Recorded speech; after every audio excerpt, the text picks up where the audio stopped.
Monopoly करके दादागिरी ना करें। लेकिन इस सरकार ने तो इतनी बेशर्मी ओढ़ ली, देश की चिंता ही नहीं। 2 घरानों को मोनोपोली मोनोपोली मोनोपोली, कोई किसी की एयरपोर्ट में मोनोपोली, किसी की कोयले में मोनोपोली, किसी की फोन में मोनोपोली, किसी की अपने खुदा में मोनोपोली। जब कंपटीशन खत्म हो जाएगा, एक आदमी रहेगा, तो नुकसान किसका होगा? साथियों, मैं आपसे पूछना चाहता हूं, नुकसान किसका होगा? हमारा होगा, आम जन का नुकसान होगा। और ये कहते हैं कानून बहुत फायदे के। साथियों, सबको पता है हो क्या रहा है। हम लड़ रहे हैं, लड़ेंगे, लेकिन कल एक बात विनोद भाई ने कही थी, दोबारा दोहराना चाहता हूं। हमने पानी लेना हो नहर में तो संघर्ष, हमने फसल बेचनी हो तो संघर्ष, सड़क पे आना पड़ता है। हमें यूरिया नहीं मिलती तो संघर्ष, हमें कोई भी काम करना हो संघर्ष। लेकिन कभी जो पूंजीपति हैं, इनको कभी आपने सड़क पर संघर्ष करते हुए देखा? क्या इनको समस्याएं नहीं होती? लेकिन इनकी समस्याएं केवल एक ज्ञापन से, केवल एक अखबार की खबर से, केवल एक टीवी की न्यूज से इनकी समस्याएं हल हो जाती हैं।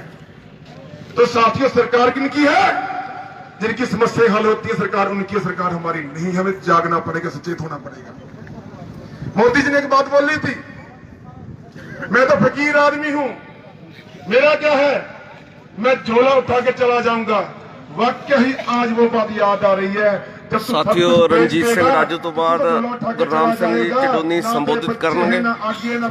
सारे भी शेयर करो ज्यादा तो ज्यादा। और भक्त बोलते हैं मोदी जी कमाएंगे किसके लिए? इनको तो कौन से बच्चे हैं? लेकिन मैं इस बात को दूसरे तरीके से कहना चाहता हूं। जब वो ये कहते हैं मोदी जी कमाएंगे किसके लिए, इसका मतलब जितने भी शादीशुदा लोग बैठे हैं सब चोर हैं, वो हमको गाली दे रहे हैं। जो जिसने शादी कर ली वो भ्रष्टाचारी, जिसने शादी नहीं की वो ईमानदार। ये गलत है, सब ऐसा काम नहीं चलेगा। साथियों, मैं अपनी बात को खत्म करता हूं और गुरनाम सिंह जी बोलेंगे, ज्यादा नहीं बोलूंगा। 2-3 बातें कहनी थी, कह दी। अनुशासन में रहेंगे, जाब्ते में रहेंगे, संघर्ष में फिर बढ़ गए। हौसला ਏਕਾ ਤੇ ਸਬਰ ਜਤਾਉਂਦਾ ਮਿੱਤਰੋ ਵੀ ਜੰਗਾਂ ਨੂੰ, ਏਕਾ ਤੇ ਸਬਰ ਜਤਾਉਂਦਾ ਮਿੱਤਰੋ ਵੀ ਜੰਗਾਂ ਨੂੰ। फौज लड़ती है बॉर्डर पे, तो फौज जितती क्यों है? क्योंकि पीछे से सप्लाई होती है, रस्ते भी आती है, एम्युनिशन भी आता है, बैकअप भी आता है। आप जहां सिपाही, फौज के सिपाही हो, आप लड़ रहे हो और हमारी सप्लाई लेन भी चल रही है, इसलिए घबराने की बात नहीं है। लड़े रहे हैं, जीतेंगे जरूर, कतई घबराने की जरूरत नहीं है। लड़ेंगे। साथियों, शेयर कर दो ज्यादा तो ज्यादा। लड़ेंगे, लड़ेंगे, लड़ेंगे, हम सब जय मातृभूमि की, जय जवान, जय किसान।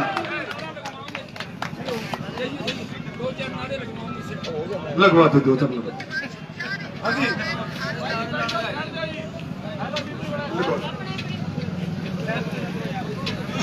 मैं तेरी तरफ देख रहा हूँ, नारे पूछ रहा है। हरियाणा से है, इशार से आवाज सिंह खत्रिया किसान नेता हमारे भाई का मोदी सरकार कानून फटर सरकार हमारा भाईचारा।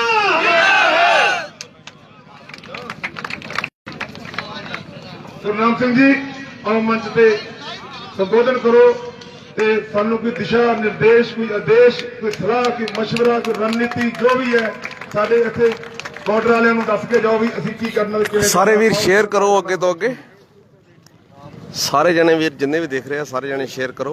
शाहजहांपुर बॉर्डर गुरनाम सिंह जी चिटोनी आए ने संबोधित कर। आदरणीय आंदोलन की अगुवाई कर रहे यहाँ के सभी अगवा साथीगण, एक एक का मैं नाम नहीं जानता, लेकिन जो भी यहाँ का मोर्चा संभाले हुए, जो भी यहाँ का प्रबंध संभाले हुए, सभी मेरे किसान भाइयों, बुजुर्गों, प्यारे बच्चों और हमारी बेटी भी बैठी हुई है, शायद और भी कई बहनें यहाँ पे आई हों, हमारे पत्रकार बंधु साथियों, आंदोलन क्यों है ये तो आपको बहुत से लोग बता ही रहे हैं। अब तो आप बिल्कुल एक तरह से पढ़ ही रहे हो, कई दिन से बैठे यहाँ।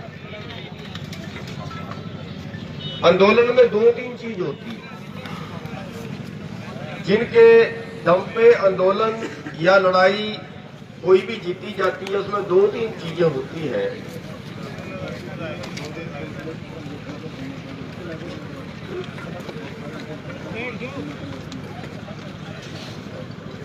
भैया आप लोग इधर से सारे बैठ जाओ प्लीज, डिमांड आई, बैठ जाओ, आप लोग बैठ जाओ, सारे लाडले बच्चे हो, बैठ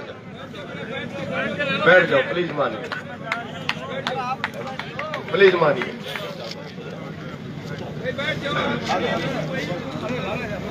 भाई साहब मानो,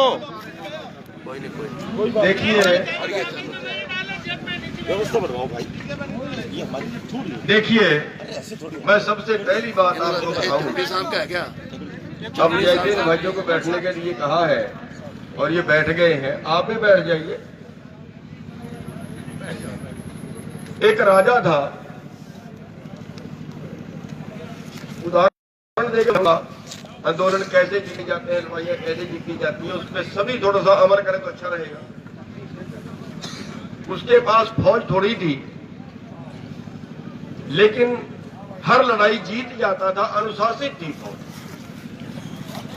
तो दूसरे राजा ने सवाल किया कि आपके पास ऐसी क्या गुणवत्ता है कि आप सारी लड़ाई जीत जाते हो, हर लड़ाई जीत जाते हो, फौज तो इतनी नहीं है आपके पास। उसने कहा कि मैं इसका जवाब कल आपको समुद्र के किनारे पे दूंगा, आप वहां पे आ जाए। उसने उस राजा को समुद्र के किनारे बुला लिया और अपनी फौज को भी समुद्र के किनारे बुला लिया, और उसने उस राजा के सामने अपनी फौज को कहा कि समुद्र की रस्सी बांट दो। अब अगर हमारे वाले नौजवान होते ना, कहते ये प्रधान पागल हो गया, समुद्र की रस्सी बढ़ती है क्या? लेकिन राजा ने अपनी फौज को आदेश दिया कि समुद्र की रस्सी बांट दो, और उसकी फौज समुद्र की रस्सी बांटने के प्रयास में लग गई। तो दूसरे राजा ने पूछा कि इसका क्या मतलब है? उसने कहा कि इसका मतलब ये है कि मेरी फौज इतनी अनुशासित है कि उसको जैसे कहते हैं वो वैसे ही करती है। उसको पता है कि अगर राजा ने कुछ कहा है तो उसकी बात के पीछे जरूर कुछ ठीक होगा।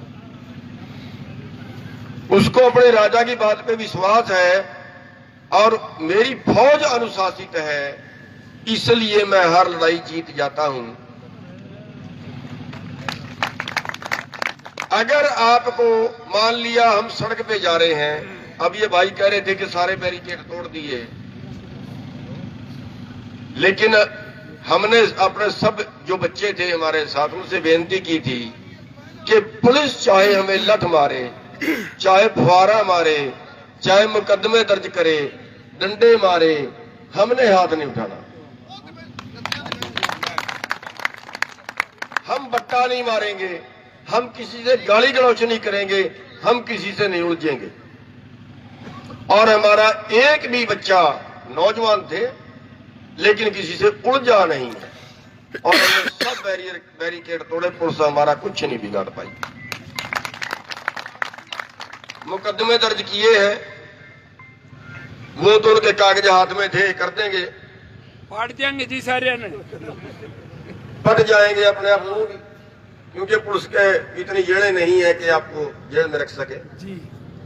तो मेरे कहने का मतलब ये है कि नंबर 1 बात होती है किसी भी आंदोलन में अनुशासित रहना। कल यहां से टेलीफोन गया था कि कुछ नौजवान बच्चे आगे बढ़ने के लिए तैयार हैं। नौजवान बच्चों के जोश की हम कदर करते साथियों हैं। शेयर कर दो सारे। जोश होना भी चाहिए, जवानी में नहीं होगा तो फिर भोर का बुढ़ापे में होगा। उनके जोश की कदर करते हैं, लेकिन फिर भी एक सिस्टम होता है। हर काम का एक सिस्टम होता है। जो आगे लगने वाले लोग हैं उनको ज्यादा पता होता है, क्योंकि उनको आगे का, पीछे का, दाएं का, बाएं का, उनको सारा ख्याल रखना पड़ता है। उनको इसका रिजल्ट 8 दिन बाद क्या निकलेगा, इसका रिजल्ट महीने बाद क्या निकलेगा, वो सारा कुछ पता होता है। इसलिए मेरी एक तो आप सबसे बेनती ये है कि जो भी यहाँ की कमेटी बनाई हुई है उसमें कौन कौन लोग हैं आपको पता होगा कि उसमें कौन कौन लोग हैं, लेकिन जो भी है वो सारे सूझवान होंगे, वो बहुत कुछ सोच के चल रहे होंगे। और अगर हम कुछ लोग बागी होके अपनी मर्जी से कुछ कर देंगे तो वो आंदोलन टूट जाता है, आंदोलन बिखर जाता है, जैसे जाट आंदोलन बिखरा। और ऐसे हमने इनको इसको बिखरने नहीं देना, क्योंकि हम इसको धर्म युद्ध मानते हैं।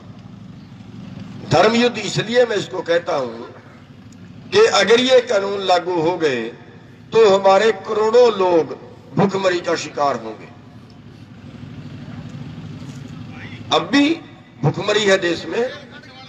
अब भी जो देश का आंकड़ा है वो ये बता रहा है कि हमारे आज भी 45% बच्चे कुपोषण का शिकार हैं। अपने बच्चों को हम 45% ऐसे बच्चे हैं जिनको हम पूरी खुराक नहीं दे पाए। माँ बाप अपना पेट काट के भी बच्चे को खुराक देता है। मेरा सर्वेक्षण नहीं है, सरकार का है। आज भी हमारे 3.5 लाख किसान पिछले 20 साल में, इससे भी ज्यादा, इतने तो रिकॉर्ड में आए, जो कर्जे के से दब के आत्महत्या कर गए। 2 लाख में किसान ने, 1 लाख में किसान ने आत्महत्या कर ली, लेकिन 50,000 करोड़ के कर्जे में देश का एक भी पूंजीपति मरा हो तो बता दो। मैं कानूनों की बात कर रहा हूं कि किसान की 1 लाख के कर्जे में नीलामी आ जाएगी जमीन की, उसकी फोटो लगा देंगे, वो उसको मरने के लिए मजबूर कर देंगे। लेकिन 20,000 50,000 करोड़ के कर्जे में कोई नहीं मरेगा, उसको कोई छेड़ेगा नहीं। हमने आरटीआई में पूछा कि 500 करोड़ से ज्यादा के कितने लोग डिफॉल्टर हैं हमारे देश में। हमारे पास आरबीआई का जवाब आया कि हम बता नहीं सकते, देश का बिजनेस खराब हो जाएगा। और किसानों की 1 लाख के 2 लाख के कर्जे में फोटो लगा देते हैं। उत्तर प्रदेश में मैं गया, केवल 15,000 के कर्जे में किसान का नाम दीवार पे लिखा हुआ था सोसाइटी में कि ये किसान हमारा 15,000 रुपए का डिफॉल्टर है। 2 तरह के कानून हो गए। और अब इस कानून से पूरा एग्रो बिजनेस कारपोरेट के पास जाएगा। और आज अंतर ये है कि आज 17-18 का जो सर्वेक्षण आया था उसमें ये बताया गया था कि हमारी बहुत सी जनसंख्या ऐसी है जिसकी एक परिवार की 1 साल की आमदन 20,000 रुपए से कम है। एक परिवार की 1 साल की आमदन 20,000 रुपए से कम है, कैसे जिंदा होंगे। और अभी उनकी जेब से पैसा निकल के और कारपोरेट की जेब में जाएगा इन कानूनों से। आज 90 करोड़ प्रति घंटे की आमदन है अंबानी की, 90 करोड़ प्रति घंटा। और दूसरी तरफ मैं बता रहा हूं दूसरे नागरिक की क्या है, तो इसका अंतर और बढ़ेगा और देश और भुखमरी के आगोश में जाएगा। अभी आपने 80 रुपए किलो प्याज खाया, आपने 40 रुपए किलो आलू खाया, आपने 4 साल पहले 200 रुपए किलो में दाल खरीदी। ये सारा षड्यंत्र है सरकार का। और अब तो उसको कानूनी जमा पहरा दिया तो देश भुखमरी के कगार पे जाएगा और करोड़ों लोग और भुखमरी का शिकार होंगे। और अगर आपके आंदोलन से, अगर आपके सहयोग करने से उनकी जान बचती है तो इससे बड़ा धर्म का काम और क्या हो सकता है दुनिया में। इसलिए मैं इसको धर्म युद्ध बोल रहा हूं। और इसलिए मैं बेनती करता हूं कि हर आदमी जहां भी बैठा है, हर आदमी जहां भी बैठा है, कोई कर्मचारी बैठा है, हम उसको ये नहीं कहते नौकरी छोड़ के आ जा, मत छोड़ अपनी। कोई भाई कहीं पे बैठा है, कोई अधिकारी है, हम उसको नहीं कहते नौकरी छोड़ के आ जा। लेकिन इस धर्म युद्ध में वो जितना अपनी कलम से कर सकता है, जितना अपनी आत्मा से कर सकता है। एक मजदूर है, वो हो सकता है आपके आंदोलन में है तो उसका परिवार ना चले,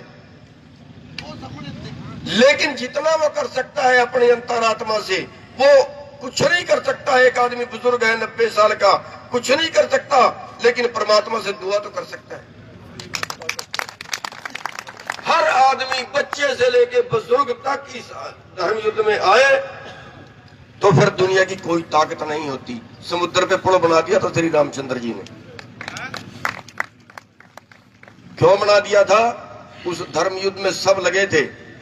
एक कांटो लगी हुई थी, रेत में लिटती थी, समुद्र में डुबकी लगाती थी, फिर रेत में लिटती थी, समुद्र में डुबकी लगाती थी। एक कौवे ने पूछा, कांटो तू क्या कर रही है? उसने कहा, मैं इस धर्म युद्ध में अपना योगदान कर रही हूं। उसने कहा, तेरे बनाने से पुल बन जाएगा? उसने कहा, बने ना बने, लेकिन उस ऊपर वाले ने, उस मालिक ने जितनी मेरे को ताकत दी है, मैं उसका काम उसका प्रयोग धर्म युद्ध के लिए कर रही हूं। कल जब इतिहास पूछेगा, मेरा नाम धर्म युद्ध में हिस्सा लेने वालों में आएगा और कागे तेरा नाम तमाशा देखने वालों में आएगा। बस आज भी ये जो बीजेपी के कागे हैं ना, इन बीजेपी के काग्यों का नाम तमाशा देखने वालों में आएगा। और हम तो ये कहते हैं, अगर उनमें भी कहीं आत्मा उनकी जागती है, अगर उनके में कहीं जमीर बाकी है, तो उनके एमपी और एमएलए को अपनी कुर्सी को ठोकर मार के हमारे बीच में आ जाना चाहिए।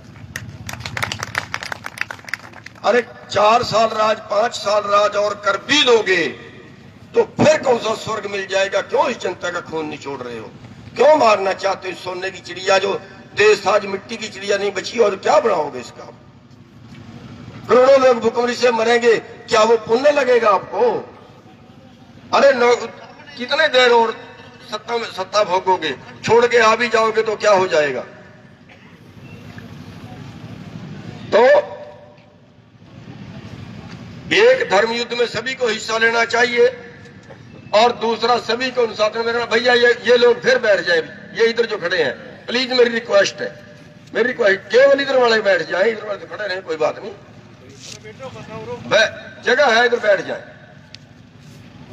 और तीसरी बात मैं एक और बताऊंगा,